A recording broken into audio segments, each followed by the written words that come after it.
ముందు మీ నటన చూడలేకపోతున్నారు బాబు. ఎక్కడ చూసినా కూడా ఏదేదో జరిగిపోయినట్టుగా నటన చేస్తున్నారు. ఇవాళ మీరు పచ్చని పల్లెల్లో నెత్తుటి మరకలు చేసింది మీరు. ఆనాడు జగన్ ఫ్యాక్షన్ సంస్కృతితో కత్తులు తిప్పి గ్రామాల్లో అరాచకాలు చేసింది వైఎస్ఆర్ పార్టీ నాయకులు. ఇవాళ మీ నాయకుడు నాగమల్లేశ్వరరావు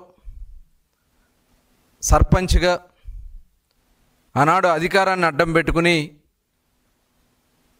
అక్కడ గ్రామాల్లో వాళ్ళ మధ్య ఉన్నటువంటి వ్యక్తిగత కక్షలతో దాడులు చేసుకుని ఆనాడు అక్రమ కేసులు పెట్టి అలాగే బాబురావు మీద దాడి చేసి ఆ దాడిలో గాయపడినటువంటి బాబురావు దాదాపు నెల రోజుల పాటు గుంటూరు ప్రైవేట్ హాస్పిటల్లో ఉంది. వాస్తవం కాదా? మరి తర్వాత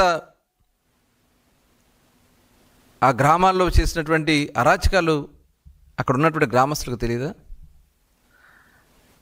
తెలుగుదేశం ప్రభుత్వం వచ్చిన తర్వాత ఊరు వదిలిపెట్టి పారిపోయి మళ్ళీ ఊళ్ళోకి వచ్చి రెచ్చగొట్టే కార్యక్రమాలు చేసి ఆ వ్యక్తిగత కక్షలతో దాడి చేసుకుంటే దానికి పార్టీ రంగులు పులుతారా? ఇంతకంటే దుర్మార్గమైనటువంటి కార్యక్రమాలు ఇంకోటి ఉన్నాయా? ఆనాడు మొట్టమొదట వైఎస్ఆర్ అధికారంలో ఉన్నప్పుడు, వైఎస్ఆర్ పార్టీ మీరు అధికారంలోకి వచ్చిన వెంటనే మీరు గుంటూరు జిల్లాలో చేసినటువంటి దాడులు ప్రజలకు గుర్తులేమనుకుంటా ఉన్నారా? ఆ రోజున మీరు అన్ని చోట్ల కూడా, అన్ని ప్రాంతాల్లో కూడా పెద్ద ఎత్తున దాడులు చేయించారు. తెలుగుదేశం పార్టీ నాయకుల మీద కేసులు పెట్టించారు. అనేక మందిని మీ కక్ష సాధింపుల వల్ల గ్రామాలు వదిలిపెట్టి పారిపోయినటువంటి సందర్భాలు లేవా? ఈరోజు మనం చూసుకుంటే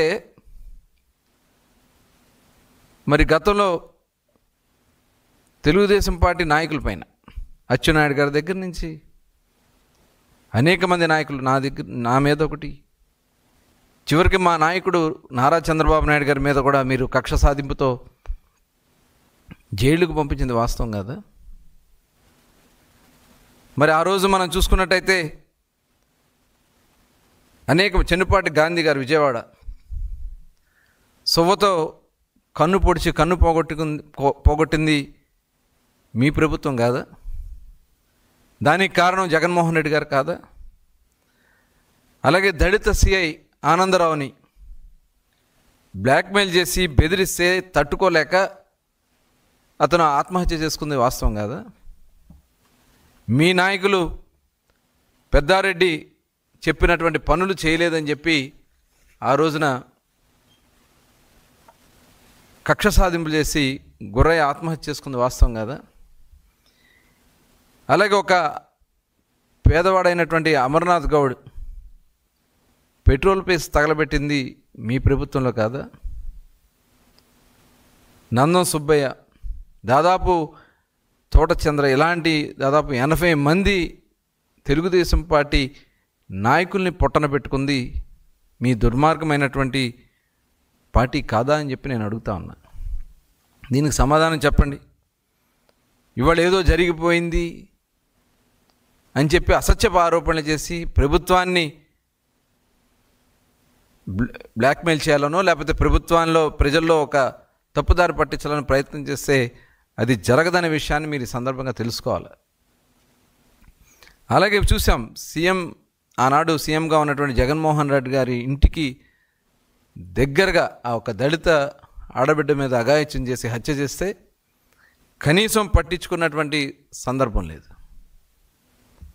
ఇలా చెప్పాలంటే కోకొల్లలో మీరు చేసినటువంటి దళిత యువకుడు సుబ్రహ్మణ్యం, మీ ఎమ్మెల్సీ అనంతబాబు హత్య చేసి డోర్ డెలివరీ చేస్తే అతన్ని తీసుకొచ్చి ఊరేగిస్తారు, పోలీస్ స్టేషన్లో కేకులు కట్ చేపిస్తారు. ఇదేనా మీ సంస్కృతి? ఆనాడు ఒక మాస్క్ అడిగిన పాపానికి డాక్టర్ సుధాకర్, దళితుడైనటువంటి డాక్టర్ సుధాకర్ని హింసించి అవమానపరిచి చివరికి అతనికి ప్రాణాలు పోవడానికి కారణమైంది మీరు కాదా? ఈ జగన్మోహన్ రెడ్డి గారు కాదా? అలాగే మీ ఇసుక దందాకి ప్రశ్నిస్తే వాళ్ళ మీద దాడులు చేశారు. వరప్రసాద్ అనే ఒక దళితుడికి శిరోమండనం చేసింది, ఇదంతా వాస్తవం కాదా అని చెప్పి నేను ఈ సందర్భంగా అడుగుతా ఉన్నా.